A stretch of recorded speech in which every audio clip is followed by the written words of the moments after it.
La reproduction sexuée va de pair avec la mort programmée, permettant la perpétuation de l'espèce par la conjonction, le remplacement et la liquidation des individus qui la composent. Il y a comme un principe d'économie que Samuel Beckett a formidablement exprimé lorsqu'il explique, par exemple, je cite donc Beckett, « L'humanité est un puits à deux seaux, pendant que l'un descend pour être rempli, l'autre monte pour être vidé. » Et cette même vérité lui donne un tour plus tragique encore quand il écrit dans En attendant Godot, « Elles accouchent à cheval sur un tombeau, le soleil brille un instant et c'est la nuit à nouveau. »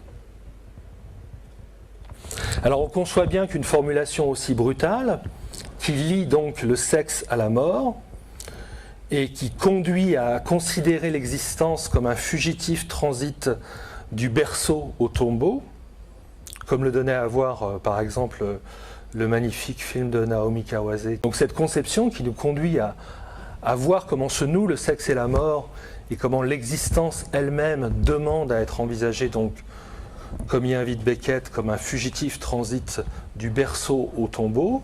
On conçoit bien donc que cette conception brutale, désespérante si on veut, ait suscité toute une série de réactions de dénégation, prenant des formes très variées, depuis celles que met en avant la très subtile théologie catholique. Vous avez peut-être lu un ouvrage qui fut un best-seller planétaire il y a quelques années, je pense aux particules élémentaires de Michel Houellebecq, dont l'horizon consistait justement en ce désir de dénouer le lien du sexe à la mort, en imaginant une humanité qui serait définitivement délivrée de ces deux fléaux.